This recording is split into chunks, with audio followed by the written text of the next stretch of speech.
Well, after the breakneck speed of the last issue and all the new information it decided to dump on us, I guess we'll soldier straight on into the next issue and just pray that we don't get another subplot pile on. I pray we don't, considering the cliffhanger we left on. The cover this time is kind of weird, showing Knuckles and Athair hovering above a magma canal, the other echidnas of the Arrakis tribe hovering in the air as well. It's just a little bit busy for my taste, the amount of detail put into the background kind of clashing with the darker reds used for our main characters, making it very difficult to know where my eye is being drawn. Also creepy echidna feet yet again, and big pouty lip, and quill extensions. Geez. Points for actually being related to the content of the issue, though. We open on exactly where we left off, with several echidnas hanging perilously over the pit of lava, before Athair uses his mighty powers to literally lift everyone into the air and keep them out of the magma. Knuckles needs to throw himself down into the lava to grab someone who wasn't lifting fast enough to avoid catching fire, but he manages to get him to solid ground and pat out the flames before he's seriously hurt. However, Knuckles, despite being burned and singed all over, doesn't seem to feel any of it, and starts to heal right away in front of everyone. Athair says there isn't time to dwell on why that happened, as they have to get everyone to safety. Fair enough, but how much do you want to bet that this is going to end up thrown on the ever-growing pile of things that aren't ever going to be explained? We're given narration by Yanar once again about how he feels that Athair utilized a higher power in order to help them all survive, with him noting that Knuckles must have been blessed by the same power given his seeming immunity and recovery from the magma before, once again giving us that weird pseudo-religious tone that started in the last issue.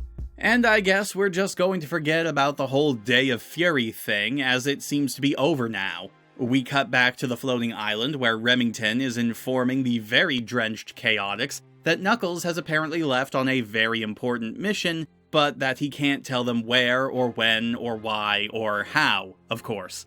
He also informs them that they're all being deputized to help cover his duties until he returns, and no, they don't seem to have a choice in the matter. But the real surprise comes when he announces, much to his chagrin, that they'll be working with a partner, who turns out to be Julie Sue.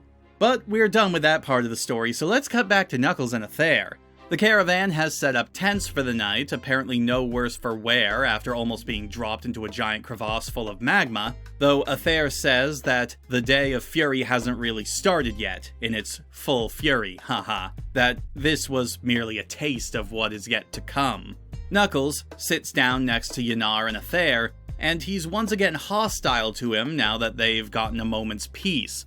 Rather than ask him to continue the story of the Arrakis people, Knuckles wants to know why Athair left behind his duties as a guardian. Athair begins his tale by saying that his father had died young and his mother had taken over the duties of a guardian, and yes, she was the only woman to ever do so, because either the guardians have only ever given birth to boys, or this is strictly meant to be a men's club and she only got to be guardian through very particular circumstance. He goes on to explain that he went through the exact same thing that Knuckles did as a child, being abandoned by his mother in the wild, but unlike Knuckles, while he did have many questions he wanted answered, he had faith that he would eventually get answers in time, and he wasn't in a rush to get those answers. Then, one night, the ancient walkers came to him, saying that they had something more important for him to do than his duties as guardian, and shows him the tribe on the surface, as they are holding a service for their old mitre, or guide, who had just passed away. Also, I don't know how that word is supposed to be pronounced, so I'm just going with what I think sounds right. They tell him that he's the one who must take over guiding them to their journey's end as they hunt for the fabled land of Albion, the perceived birthplace of all echidnas. But he knew he had to have someone there to take over his duties as guardian, and so the walkers transport him to Haven, where he meets his mother, who he hadn't seen since the day she up and abandoned him. But rather than press her for answers, he just shrugs and accepts what happened because he believes he's found his calling and doesn't need an explanation for the spying and the parental abandonment and the secrets and the lies, all water under the bridge now. His mother, weirdly enough, also understands that he must be destined for a higher power, and returns to the duties of a guardian in his place, leaving Haven behind, which, from what Athair says here, I guess is some sort of retirement home for the Guardians when they basically run everything from the shadows. It's still not clear, and the more I find out about them, the creepier it gets.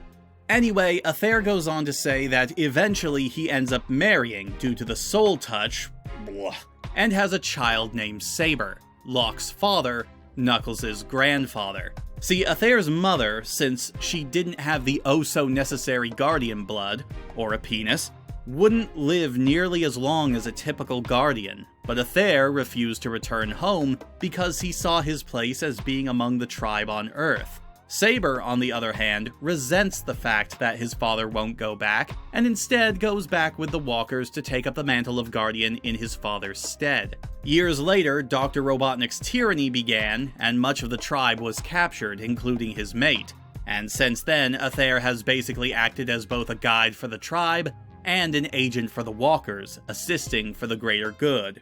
Yet again, Knuckles notes how many questions he has about the situation, but that he's too tired to really ask them now. Athair lets Yanar know that, now that Knuckles is here, this is the last time he'd be speaking with him, as he needs to go back to the Walkers permanently now. The next morning, when Knuckles finds out that Athair just up and left, he's understandably pissed, though Yanar notes that it's not something that could be helped. And it's not like he was abandoning his responsibility, though he kinda was, honestly, and that now Knuckles has to lead them onward, with the only direction he has being to head towards the rising sun. Heading in that direction leads them into a place known as the Kingdom of Mercia, where they're met by another echidna, a woman this time. God, they're popping up everywhere now, it seems, named Marianne, who says that she's lost sight of her brothers and needs help finding them again. Knuckles agrees to go looking for them, even letting her come along when she manages to knock him flat on his ass. He tells the tribe to make camp until he comes back, but not long after he leaves, oh my god, robots! And they don't look very friendly. Back with Knuckles and Marianne, they decide that they might be able to find her brothers more easily if they split up, despite joining up together not long before, and do so. Flip back to Yanar as he's tossed into a cell by one of the robots. And who should be in there but Sonic and Tails, who are pretty happy to hear that they've got someone in there who happens to know Athair as well. And we flip one last time back to Knuckles, who has apparently gotten himself turned around, and is now being sniped by a bow-wielding bluish-green hedgehog standing up upon a tree branch. Well, that picked up near the end, didn't it? I think this issue's a little bit better than the last, just by virtue of not trying to dump nearly as much on our heads. Oh, it still has an unhealthy amount of exposition to give us, though I think it's a bit more straightforward than the last issue. It's a pretty simple rundown of Athair's life, and finally answers the questions concerning why he split from the Guardians, and why the others seem to detest him so much, but there is still that uncomfortable religious undertone running through the beginning of this issue, though thankfully it's not quite as invasive as it was the last time. Thank God. Probably could have chosen better words for that. At the very least, we've got some answers for something, which is better than once again being strung along, even though it sort of creates more questions in the long run. We're even introduced to a new area on Mobius, Mercia, though we sort of had to rush through the introduction near the end, with a lot of flip-flopping between Knuckles and the tribe every few panels, and a rather sudden and abrupt ending, which I never appreciate. Also, this is another example of the more that we find out about Echidna society and the Brotherhood in general, the more I find it really hard to root for them at all.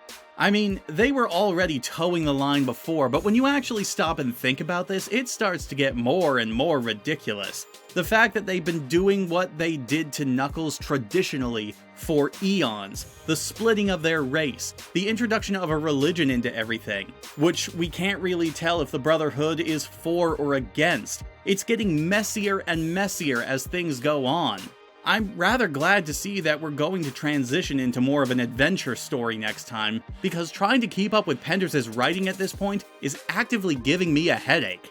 Really, I found myself wishing that we'd had more time to focus on the stuff with Julie Sue and the Chaotix, given how little importance or screen time they've been given in the last several issues.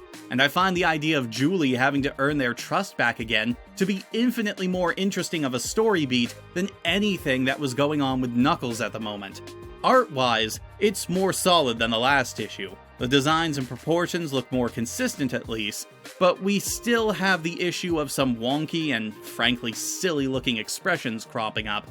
Again, they're more consistent, but when you get a face like this every now and then, it tends to stay with you. Other than that though, I don't really have any major complaints when it comes to the artwork this time.